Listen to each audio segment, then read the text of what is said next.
who it is, the horror flick digger did Super 6 Big Mitch. And I'm kicking in those with those 3 O's. And I'm bringing 28 101s because we Vegas sons. It's the Meadowlands. Yeah, you in the metals, man. And you already know what made me 530.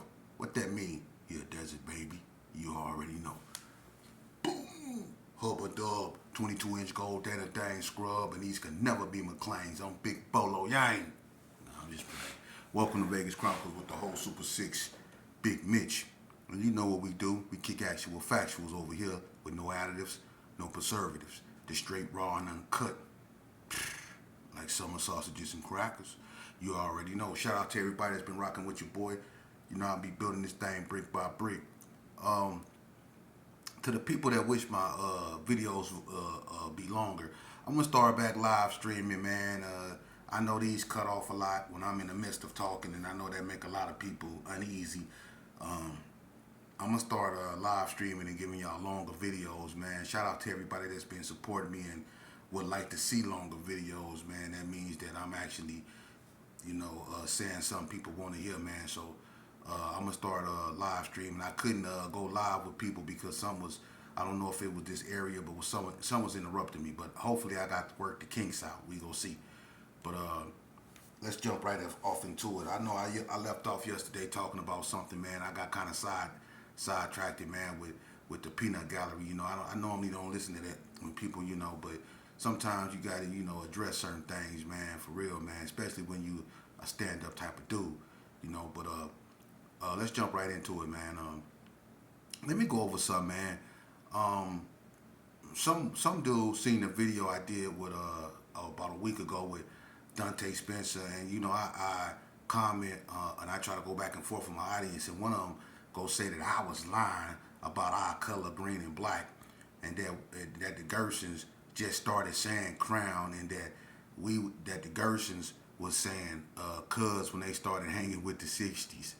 When the Gersons in the 60s started hanging out. When that's some new stuff, huh? See, yeah, that's some new stuff. That's that Fruit Loop stuff. Gersons in 60s hanging out. When did that happen? When? Yeah. Anyway, speaking of the 60s, someone asked me, what went wrong and what led up to I guess you could say the war with the Gersons in the 60s. I went over that, but this is what I will say. It's an underlining truth about the relationship with the Gersons in the 60s people don't either know of or people don't talk about. And that's why I bring y'all videos to give you real history, not this new version of stuff, because this is not Vegas. To really find somebody born and raised in Vegas is like finding a unicorn, for real. Finding someone born and raised out here in Vegas nowadays is like finding a unicorn, man. It's like finding a dinosaur fossil, for real. But anyway, let me tell y'all something. The Gersons in the 60s, originally when the 60s was on 40 block, the Gersons in the 60s used to get along. Before the 60s migrated to Crip City and took over Crip City, when they was on 40 block, the Gersons in the 60s got along. There was no animosity. They got along for a very long time, and there wasn't no real animosity with the Crip City gangsters neither. People fought back then, but there was no hatred to the point to where people would try to take one another out like that. No. It was a bunch of skirmishes and fights and stuff like that, and people kept it that way, And when the 60s went to carry arms in Crip City and took over that area, things became a little bit more intense because they took on a more of a, their original persona. They went over there and they became real Crippish, and it is what it is, but they was letting people know, this Rollin 60 Crip, it was what it was. So, by natural, it was always conflict, but the Gersons in the 60s never had that animosity to where they wanted to unalive one another. Not at that point. The first major incident really between the Gersons that had something to do with, like, let's just say, gunfire, that was when Lou Dog and King Roger D got shot by the 60s. when that incident happened, and that was way back in the days, everybody know about that. When they got popped, that really changed the narrative. This before, the DSCs and all that came out, you know. So the Gersons in the 60s was really going at it back then. That's what really changed the game. And then after that, Bread, rest in peace, had the situation with Mitch and Baby Cow when Bread shot up Mitchie and Baby Cow. See, that's when the situations with the Gersons in the 60s start turning real dangerous, And when the situation happened with Bread in the 60s at Brothers Market, when the 60s came up in there and called Big Bread and Little Bread playing that video game, and Big Bread seeing the 60s come up in there, that's some cold. Hey, look what Bread do to Little Bread, right? Vegas Chronicles. The Gersons in the 60s was into it, right? And I guess Little Bread had just came out here from Cali, right? And he not really knowing, the 60s faces like that. But Bread do, because Bread been out here tripping with him, right? So Big Jed, all the 60s, they go up to Brothers Market, because Brothers Market used to be a popping place back in the days, right there off Rancho, right? So they go up there, right, and they catch Bread them playing the video game. Bread see the 60s before Lil Bread. Lil Bread is all up in the game. So Bread then slid out. When the 60s walk in, Bread see him. Bread then slid out on the 60s, right? He go right behind him. They miss Big Bread, right? I don't know how he did it, because he tall and he long and he stand out. But he slid past them 60s, right, and left Lil Bread right there on the game. When the 60s see Lil Bread, I don't know how they remembered him, but they remembered him. When they see him, they get right at him. And Lil Bread trying to show that, he ain't scary. He tried to fight them dudes. Them dudes passed Lil Bread around like a blunt up in there. They passed Lil Bread around like this here up in there. Yeah, hit that right there. They passed him around like that, because they beat the brakes off Lil Bread up in there. Look. And then when Bread had him in the car, he was in the car, knotted up, head swole up. He in the car, Bread told him he wanted to see how he can handle himself under pressure. He had pressure. He hauled him knots under that car. He had a whole bunch of pressure. Hey. He had pressure. He had precious. He had pressure. Impressions. He had all kind of. Hey, look. You ain't even have to ask who whooped Lil Bread when they came up out of there, because they spelled RSC and knots on his head.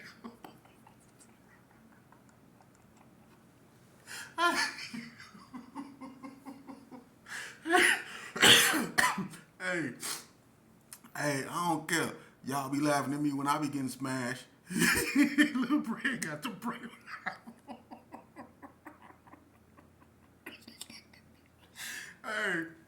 Hey, it be funny, man. Look, one thing about the game, if you ain't never got caught slipping, you ain't been in it. For real. Everybody didn't have bad days. And that was a bad day for Lil Bread.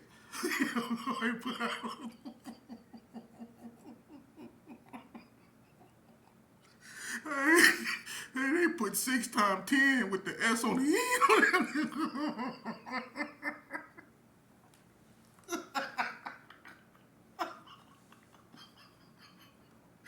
Hey, they whooped him. Hey, when it happened to me, look, excuse me, y'all know my sinuses. When it happened to me, I take it. I laugh about it too. So when it happened to other people, that's just what I do. You know what I'm saying? I laugh about it. But anyway, that's what really started to change the relationships. And I'm gonna tell you something people didn't know. Now this is what y'all didn't know.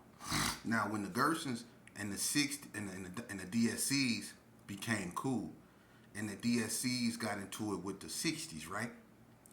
What a lot of people didn't know, that even though the Gersons took on the 60s in a sense as their enemy because of the DSCs, really, even though it was skirmishes in the past between the Gersons in the 60s, but not to, that extent to where they was really at each other like that. Like I say, it was a couple, shootings between, but nothing really that just got out of hand because it was more or less personal.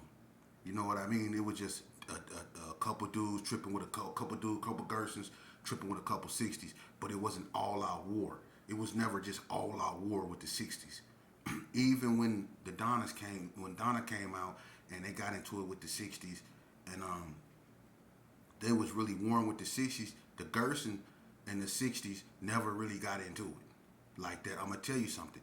Money Munn stayed on West Street, okay? And Gangsta Bo, Big Nutty, even Big Looney, he had the white Cadillac, okay? Romeo, all them used to be on West Street. Romeo stayed on West Street with one of my ex-homegirls, Dana Dane. Well, that's my sister, Dana Dane. So and Money Munn stayed on the end of West, in the end building, right next door to Tasha them. His mom stayed right there. And me and Boy Pop, rest in peace, used to be together every day. And this when the Gersons and the Donnas was cool. So it was Gersons that was cool with 60s. When Fats got out the penitentiary, right? And Boonch them stayed on Bluff. When Fats got out the pen, and I think that was 90, 91. I think 91. When Fats got out the joint, the 60s came to Fats' party on Bluff. Mook, all them was there. So it was no animosity like that, man. My cousin house, when he had the, what was that penny color cutlass on McLean's, they used to lean to the side. I used to be up in there with him and well, you can't say that on here because of that strike, you know what I'm saying? But I used to be on him with my family that just died, you know what I'm saying? For real. Sue, you know what I'm saying? I'm gonna just leave it at that. We used to be together.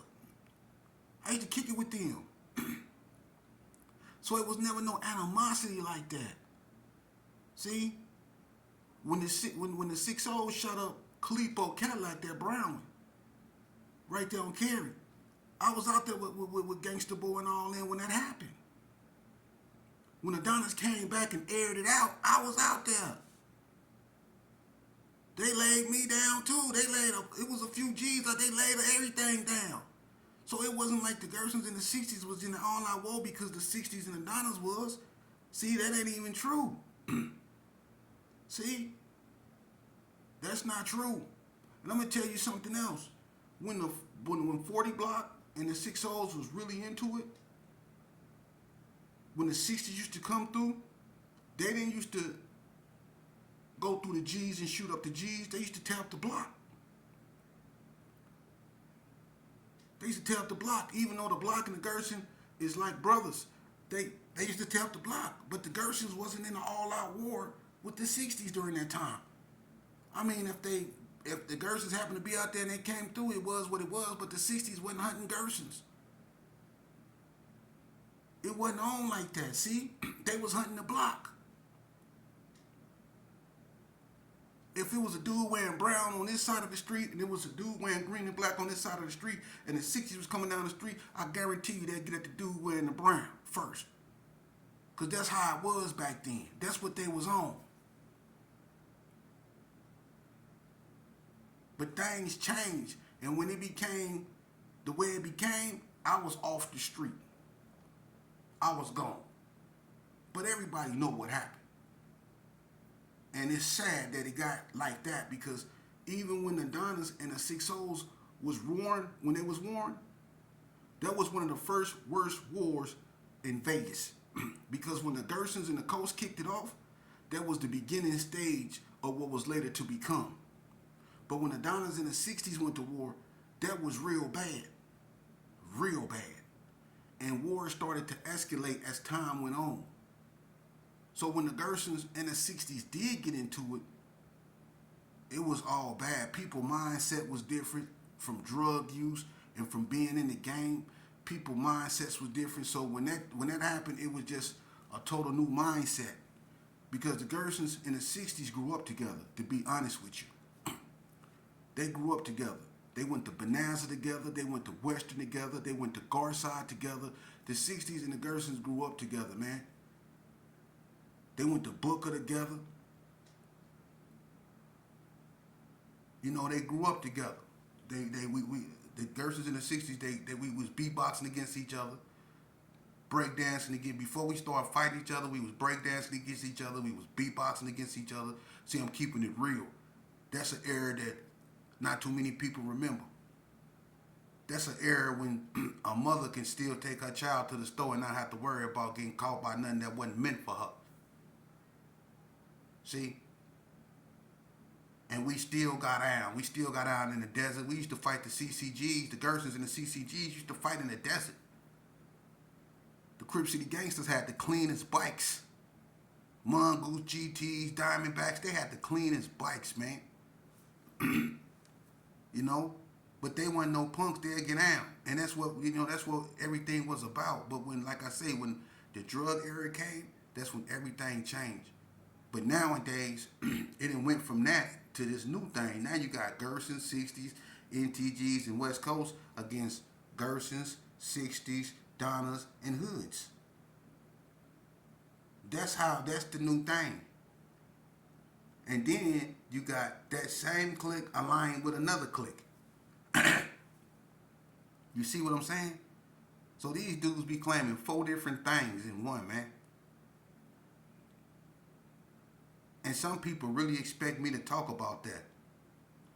Look, I don't disrespect these youngsters, but, you know, one thing about what they doing, man, is they picking up, like, you ever walked in the desert and seen a bike frame you know used to be clean and used to be the back in the days, but it's just an old raggedy bike frame in the desert that termites didn't build it or something on, but you remember hearing about these type of bikes. See? That's what the game is like and what these youngsters is picking up. Relics of the past, of destruction that we done left.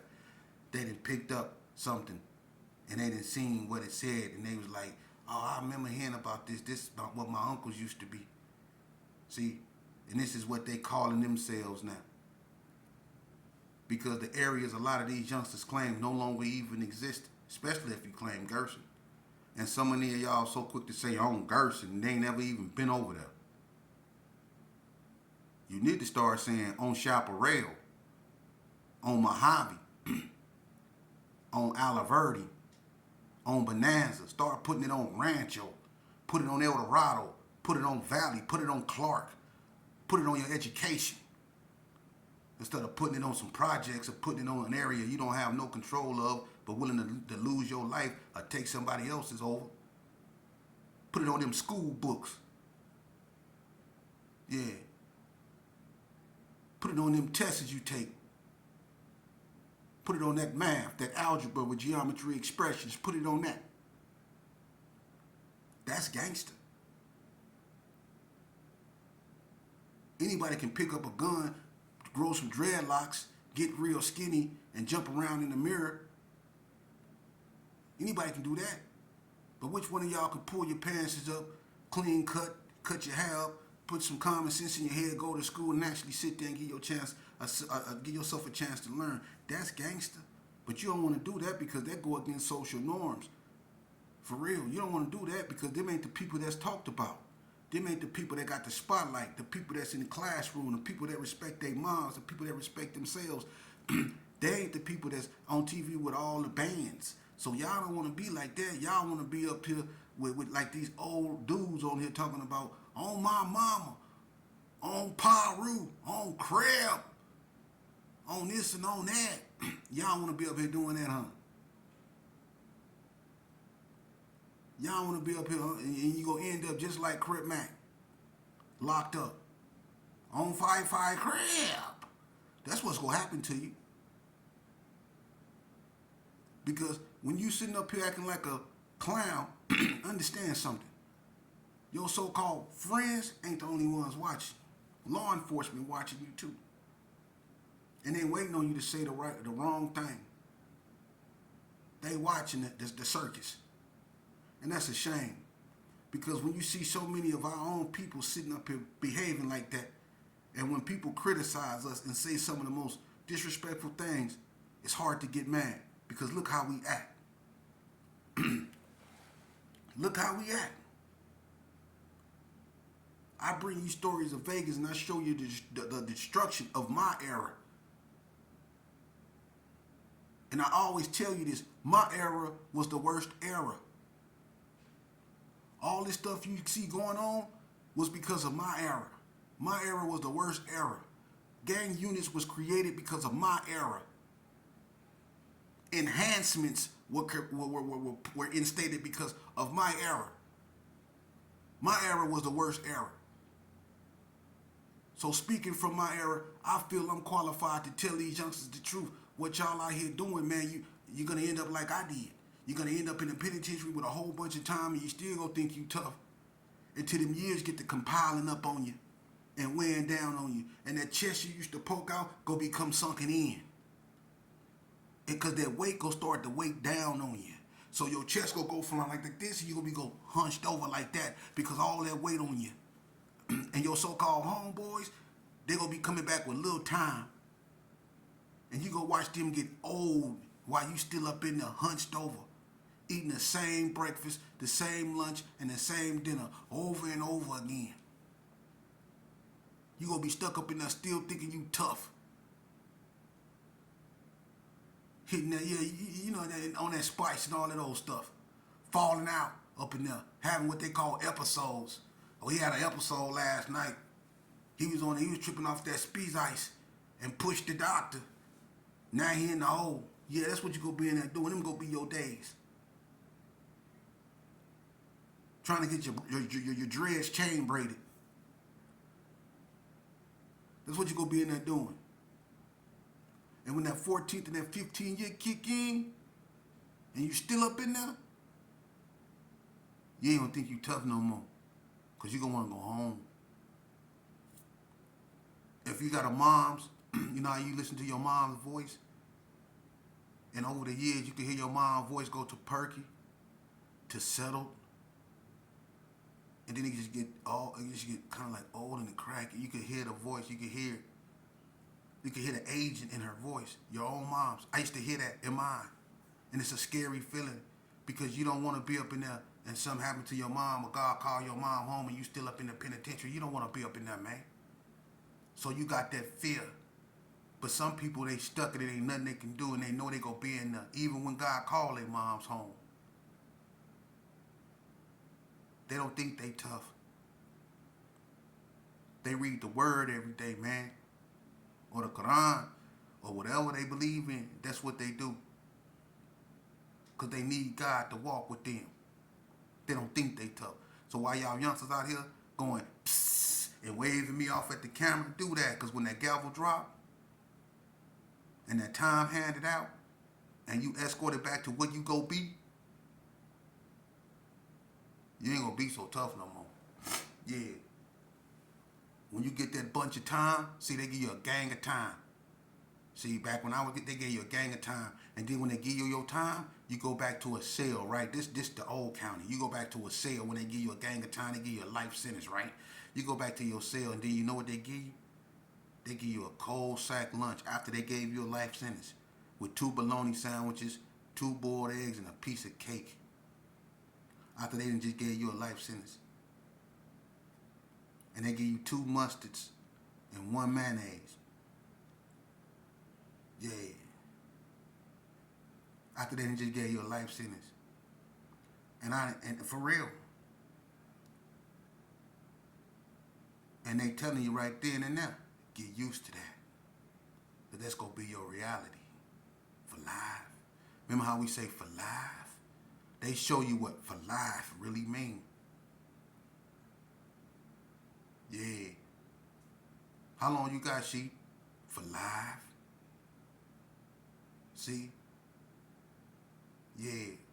Only thing should be for life if what you doing for your son and your daughter, that's for life. Your love for your child for life. Your love for your mama for life. Your love for your family for life. Your love for yourself for life. For real. Now, what happened between the G's and the 6 O's should never be allowed to happen again. But unfortunately, we're allowing the cycle to continue, man. But on another level. I can't stop this by myself, but that don't mean I'm going to stop. I'm going to give y'all a real life history. A lot of people don't like this, but I know a lot of people don't like themselves. So that's cool too. Maybe one day they'll slip, fall, wake up on common sense, and get in line. For real. Because everybody's suffering. We all hurting out here. Ain't nobody smiling. For real. And we should be smiling just for the fact we woke up this morning. But when you wake up to a life like what's going on now, come on, man. We got to do something about this, man. For real. Shout out to everybody in the North, man, that's doing the positive things, man. Shout out to everybody in the East. Shout out to everybody in the West, in Henderson, man. The Hogs, the Los Hermanos, the Highland Village Gangsters. Shout out to everybody, man, that's doing positive things, man. Because right now, we need more of that and less of the other. For real, man. And you know what's strange, man? For real, I don't understand this. I don't understand this, man. I go by the west side a lot, and I drive through there, and I can just feel, I feel a lot. I can just feel it's just so unsettled up over there. And I don't know how, because there's so many churches. It's so many churches up over there. For real. There's so many churches, but yet there's so much pain and so much suffering. Something wrong with that, man. Something is wrong with that. Ain't nowhere on the west side where you can't drive, when you ain't go past a church.